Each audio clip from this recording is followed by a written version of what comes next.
गंमत शब्दांची. लेखन वर्षा चौगुले. श्रोते हो नमस्कार. आजचा शब्द आहे अधिक. आजी अधिक म्हणजे बेरीज ना म्हणून विचारलं. अगं गणिताच्या बाबतीत म्हणत असशील तर बरोबर आहे. अधिकचं जे चिन्ह आहे म्हणजेच दोन किंवा अधिक संख्यांची बेरीज. आजी कपड्यांच्या घड्या घालत म्हणाली. गणिताच्या बाबतीत म्हणजे हे अधिक चिन्ह आणखी वापरतात का?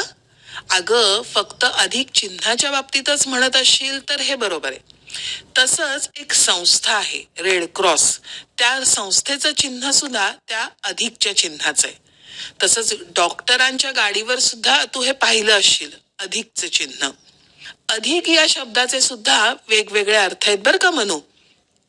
म्हणजे अधिक याचा शब्दशः अर्थ म्हणशील तर जास्त.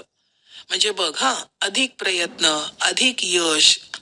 आणि ज्या महिन्यात स्त्रिया चांदीच्या वस्तूंची विशेषतः खरेदी करतात, जावयाला वाण देतात, तो सुद्धा अधिक महिना आत्ताच संपला आहे ना लक्षात. म्हणजेच तो जादाचा महिना. जादाचा महिना म्हणजे आजी, अगं तुला सौर वर्ष आणि चांद्र वर्ष यातला फरक माहितीये ना. आपलं सौर वर्ष 365 दिवसांचं तर चांद्र वर्ष 354 दिवसांचं असतं. दोन्हीतला 11 दिवसांचा फरक हा 3 वर्षात 33 दिवसांचा होतो.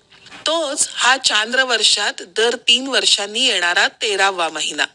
नेमकेपणानं सांगायचं तर 32 महिने 16 दिवस आणि 8 तासानंतर पुन्हा येणारा जादाचा महिना. म्हणून याला अधिक मास अधिक महिना असं म्हणतात.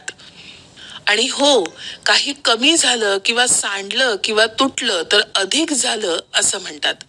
विशेष करून कुंकू किंवा मंगळसूत्र याच्या बाबतीत असा हा शब्द वापरला जातो बर का. किती मजेशीर आहे ना आजी हे. शब्द एकच पण त्याचे अर्थ मात्र एकमेकाच्या विरोधातले. हो ना.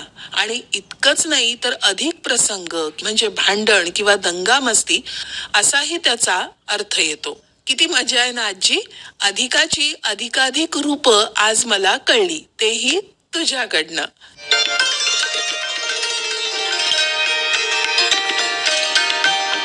गंमत शब्दांची. लेखन वर्षा चौगुले. वाचन ऐश्वर्या बेहरे.